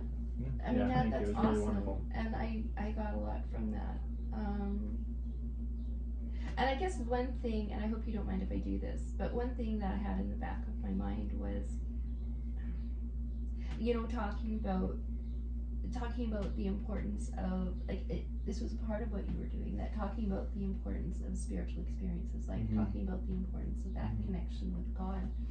And this sort of brings me to some of my thoughts about spiritual exercises and you know, drugs and like ways in which we can have a spiritual experience, ways in which we can connect with the divine. And one of my worries has been that in some way taking the drug is forcing an experience that I'm not ready for, or it's like putting my will above God's. Yeah, it's trying to take control. Yeah. So, yeah, 100%. can I share two things? Yeah. Yeah. So, two people I know. One of them was in this kind of had, I don't remember all the details, but they were like kind of getting more spiritual and stuff, and they just had got into this state of just like trusting, like life kind of thing, and they had like 3 or 4 years of like essentially bliss. They were just like in this surrendered state and going around just like totally peaceful. And then their friend was like, "You want to do some mushrooms, and we'll do a spiritual experience." And he was like, "Oh, I don't know if I need it or whatever, but sure, I'll just do it because whatever, I'm curious or something." And it completely was an absolutely horrifically horrible experience, like terrible, like completely destroyed his blissful state and sent him into depression for multiple years. So, but then I have another friend who was a Christian, and I would say, wasn't that strong in his faith. He grew up in it, but he struggled a lot with, sinful stuff and just like anger and just like resentment, all these kind of things he struggled with, and I could see it in him. And he made a choice that he was going to try mushrooms, but with praying and like actually spending time and like really wanting to seek God through that experience. And he did it a number of times over the course of a year or two, and like he is night and day a completely different person in the best possible way. Like his faith is exponentially more solid. He's had incredible realization and encounters with God through those things. So my opinion is you've got to just be clear about why you're actually doing it. That's my opinion. Thanks. Yeah, thank you. Yeah, I think that's a really important part. I think that's like, I've done a lot of psychedelics, and I think on some level it is always about control, but I think what you're introducing is like, it's not inherently bad. It's not inherently bad to do something, like to have a control or whatever. Like in some level, when you meditate, you're trying to control your body to like be still, and that is oriented towards a certain spiritual experience, and there can be a healthy way to do that. It's so funny you think it's about control, because for me, doing that would be like giving up control, like in a big way. But yeah, I see what you're saying. Yeah, it depends on what level you're talking about. Yeah. When I'm talking about control on like you are like doing something. Sure, you're doing something. You are something to initiate the experience. Yeah, you're creating a circumstance, an environment, a condition. You are putting restraints on yourself. Sitting still is not going for a run. There are different things, and you're like when you sit still, you're putting a level of restraint on yourself for a purpose. And so one question then I guess would be like, if you prayed about it and then God was like, "Yeah, I want you to do this," would that be the same kind of thing? Would you consider that control as well? Or like trusting is the word. Like let's say you had this experience of encountering God in your awakening, and then he I assume gave you advice on some steps you needed to change in your life or eventually. So you're taking action on your part, so you can say that's control. But I guess I'm just pointing out like there's probably a way in which you could do it, which is actually in trust of God or some other external thing. Like sometimes the way you can talk about that is like supreme choice. Okay. You exercise your will in all kinds of ways, and you have control to some degree over all your choices. But the real question of the heart is like, well, what's your supreme choice? Are you ultimately ordering everything towards God? Or are you ultimately ordering everything towards your own self and what you want? Who sits on the throne and gives decrees? Generals do things, and they make a lot of choices, but they serve the emperor. Right. He is the supreme choice. They serve the state, but a general makes a lot of choices and exercises a lot of control in their life and in their station. Sure. And even a soldier has the limited sense of like they do exercise. They choose to get up and to go out and So there's a levels of control. There are like two ways of talking about control. The psychedelics thing, I would say like it's super individual. A good caution, I like Jordan Peterson says, is always be wary of unearned wisdom. Psychedelics is almost always looking for an unearned wisdom. It's looking for an insight that has not come through struggle. Often the experience will put that struggle on a person, and that will happen. But I have a lot of cautions around like culturally dislocated psychedelic use, which is kind of how we experience in the West. The West does not have any culture around psychedelic use. The closest we have is like LSD and all the crazy that came from that. Super unhealthy for the most part. I think that there are two main ways in which psychedelics are used. One of them is a peak experience, orientation towards having spiritual experience and phenomena. And I'm almost universally convinced that that's not healthy. Now, I like your example because I don't think it is totally universally. I'm not ready to make an absolute. I just am ready to say like that's really rare. Because, and I'll give an example, or I'll give a reason why. The way I came to my awakening was through this thought experiment, which is really helpful for anybody who's struggling spiritually. And you just say there's three questions, and the way you answer these three questions will give you every possible reality within a certain metaphysical framework. And you say God. God is one of those words that we walk around and we use and we pretend like it means something that we can all relate to, but it's not. It's this black box of who knows. When you say God, what do you mean when I say God? But you can ask these three questions and say, is God personal or impersonal? Is he material or immaterial? And is he finite or infinite? And the way you answer these three questions will get you a variety of metaphysical belief systems. And you have to answer them.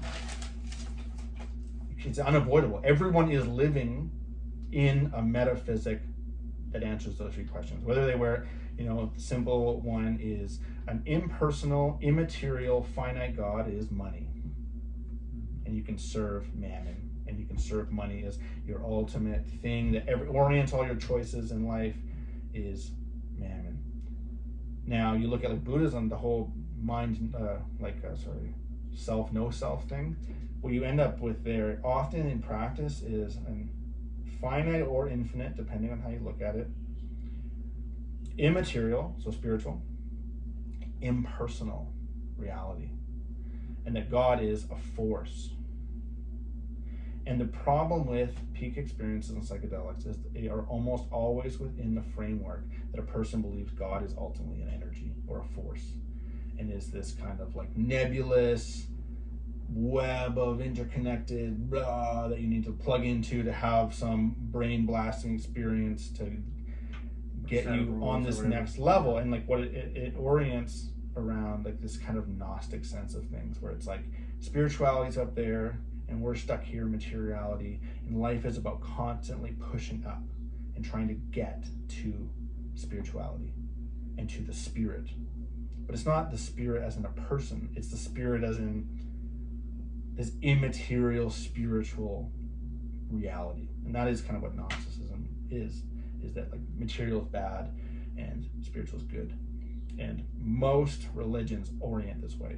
It's this really interesting thing. Like Christianity is the only religion where God says, I actually love material, it's good, and I came to dwell in it. I love it so much. He said, I love bodies so much that I got one.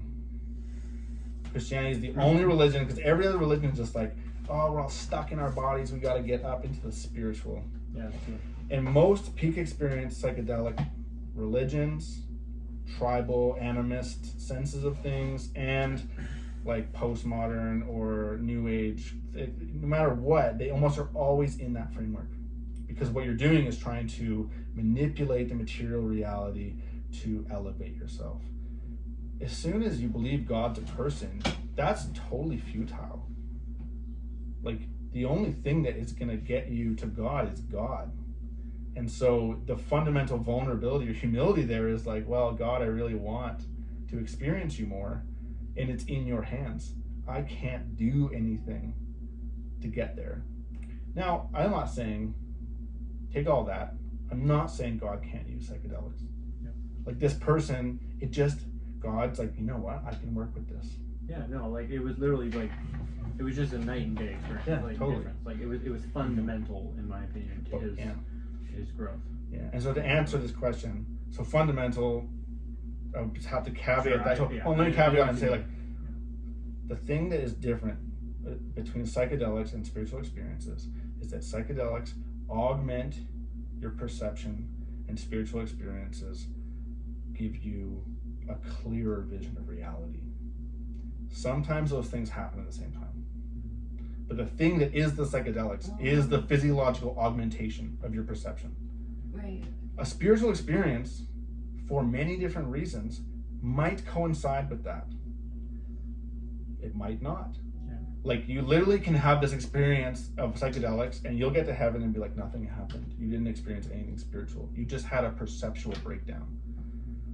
Or you could take mushrooms and Gabriel the angel could show up and be like, hey, dude. And he could really be him and you could really encounter him.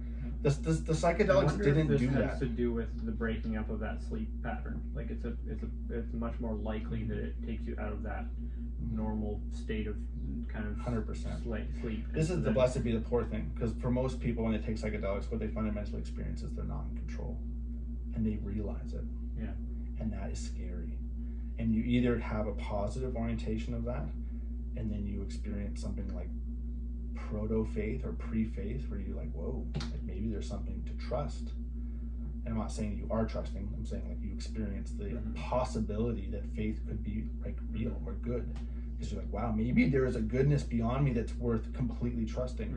Or you experience like the demonic, or you experience evil and you realize evil is really real. And you are living in this like everything's fine, sheltered world, and then you truly encounter malevolence or evil. Yeah. And it becomes really real to you. But I think it's just, for me, really important that what is actually happening there is that this physiological perception change is unnecessary. It can coincide and God can use it, but it doesn't create the spiritual experience. It creates a circumstance like where the blessed are the poor, is that it can create vulnerability in a person to the degree of which they can't avoid, which can make someone more susceptible to having an experience of humility. Yeah. To actually experience like, whoa, like I'm really not in control, or like, so this is all in one camp of psychedelic use. The other camp is what I would call therapeutic, which I really am actually all for. And I've done both. I grew out of this first one and was like, wow, I'm not doing it. It's not the way. It's like, I came to the sense of like, it's just futile, like trying to blast yourself up and come down and integrate. It's just like, that's not really good. But there's this whole other way of using psychedelics, which is therapeutic, that did a lot in my life. Like actually really cured a lot of my anxiety and depression. And what I would do is 5 days a week, I would take a very small amount of mushrooms. And I would not get high. I would say I experienced a level of physiological change, like perception change through, like your perception can change because of spiritual realities or chemicals in your brain, or physiological realities. And those are different. Like you have a different perception after a cup of coffee than you do before. Yeah, if you get a shitty night's sleep, you're gonna feel. You feel your perception is because your consciousness is mitigated through your body. Yeah. Your physiology can change your perception. But God can also just go like and just like speak to you soul to soul on a completely spiritual realm, and he kind of just like overrides your physiology. Yeah. That's like how people like they like have these long experiences and they were like talking to God for hours and they're like, I felt like it was 5 minutes. Like he just overrides your physiology to have a spiritual experience. But I really think that there's a lot of potential. Oh, go on. It's still recording. Oh, good. This is good stuff. It is. Great. I just think like that distinction needs to be made, because when I was doing that, I wasn't trying to like trip out, have this great experience. I was like trying to get over the fact that I just felt depressed all the time. And what that did was it helped me pay attention. It's like small amounts of psychedelic mushrooms. Like I'm talking like a quarter of a gram, I think, or less. It was I weighed them on little capsules and I would take them. And it was kind of like the way a cup of coffee works, but it was more gentle and more, probably gentle. It wasn't like I was like, I'm like with it. It was just like I would notice after, like I would have this kind of small rush of just like pleasurable endorphins that would happen, kind of like serotonin or like some of those kind of chemical responses, because those do happen in small amounts of psychedelics. And then I would just be able to focus and become absorbed in my work.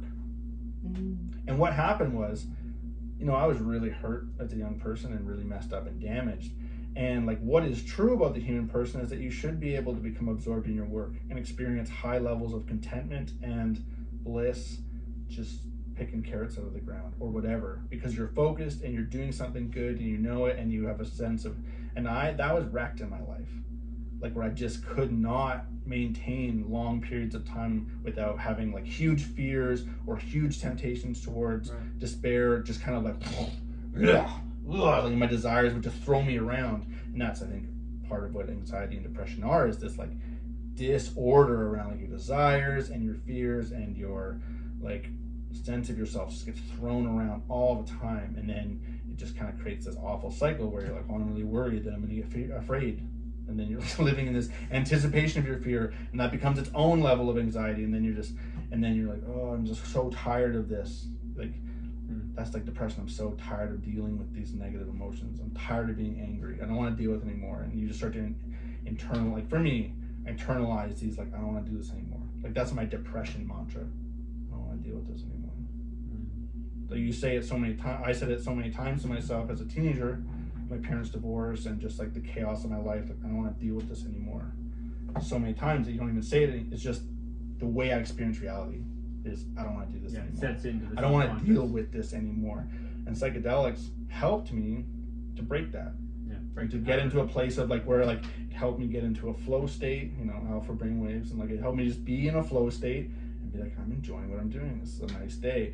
And it that has to do with like physiologically what like mushrooms particularly. There's a lot of psychedelics, but I'm most familiar with psilocybin.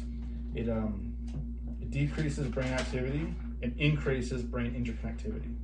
It's kind of like some of the basics. Yeah, it lessens like the default mode network or something. Yeah, and so on the lowest level, like on a small dose level, what that can lead to is just like focus. Yeah, is able to focus. Yeah, I wanted to say because like, and I think that can be perfectly legitimate and healthy, because people do. I'll just finish. People do have legitimate physiological problems, which is different than I want to blast into space and meet Buddha. Yeah, and I think this is like the difference between like the spirit and the flesh. It's like you're just repairing the flesh from whatever damage has happened there with that way of using it. And I've definitely found that like certain practices, like breathing practices, that kind of thing, have like completely changed my life in certain ways. And there was a belief aspect and like a will aspect to those things, but there was also just like a cleansing of the body from like the past patterns, like an actual purification of that, the somatic stuff that's just stuck there. Yeah, like because like I didn't just do the psychedelics. It was integrated into a series of things that I was working on. Like I would often take that small amount and then sit for an hour, and then it helped me go deeper into the discomfort I was feeling, and just like not be afraid, and just go deeper into those things that I would normally, in an hour, I would spend a lot of energy mentally avoiding how uncomfortable I felt. And psychedelics help just calm the nervous system enough to be like, I'm feeling like really unhappy with my relationship right now. Like just to be in that, I'm like really mad at my dad or whatever. Like it would just be like, it would allow me to be in that. But it's not, I think it can be part of that like system. This great quote is, God will forgive you, but nature will not. I really like that a lot. And once you change and you can be forgiven, you do have to deal with the fallout. You have to change your flesh. You have to change your, you have to heal. You have to be healed. There's David Hawkins. He talks about the letting go method, and I've got a number of his books, but basically, and the wheelchair. Not Stephen Hawking. Anyways, he talks a lot about like in the beginning of his book Letting Go. He's like, people try all of these different spiritual practices, every possible healing thing, and then they find that none of those actually solves the problem. And he believes that the fundamental thing under all of them is just this practice of letting go, where you're actually putting your awareness onto the thing that you don't want to feel, and then sitting with it. Like that's literally his whole thing is like you don't. But he said it's very nuanced. It took me about a year or two to actually get it, because I'm like, okay, there seems to be something to this, but I could only do it sometimes when it's like a really intense emotion, and then it would dissipate and it would change. But for subtle stuff, it would almost like make it worse, and I was like, what's going on? But it's like riding a bike. What you actually have to do is sit in a state of unconditional acceptance of whatever's going on in your being, in your body. And then once you actually reach a true state of unconditional acceptance where you're like okay with that feeling being there forever, then it disappears. It's like, oh, because most of us are kind of sitting with this like this feeling we don't want to feel, and we're like holding it like this. And so it's only when you actually can see enough to see that you're actually doing that, and then notice that there's this tension there, and you begin to let it go, and then it might even feel like it's going to just take over you. And then the trust that that's okay, and then it might for a while, and then it will just burn itself out and it'll be gone, and it will never return, unless you have a belief about that situation, that somatic emotional content. It will never return unless you have a belief about that situation that has not changed. So in the sense, like you have a traumatic event and you're like, my mom treated me terribly, and you have a lot of anger about it. You can do this process. It will completely neutralize the anger, unless you're like, oh, my mom still was bad and should not have done that, and you keep dwelling on that. That will recreate the same emotion again. So, yeah, it's been life-changing for me. But anyway, all I was trying to illustrate with that is like those practices have been like instrumental in my growth and healing and stuff, but they were like time and place. Like it feels like God is like, okay, do this one now and that one now, but like I've also been like, oh, that's the thing, and then I try and do it later, and then it doesn't do anything. He's like, no, I'm trying to teach you something else now. Like, move on. It's not the practice that's the thing that's important. So yeah.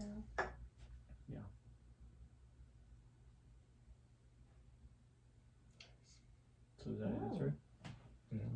Should we stop it there? Yeah. How do you guys feeling? Yeah, I think so. I'd like to move. My butt is very sore. And that gets us into your last topic, Christian meditation, for next time. Christian meditation. Sounds good. Okay, perfect. Thank you guys. Thank you guys. Thank you. Yeah, thank you, Lord.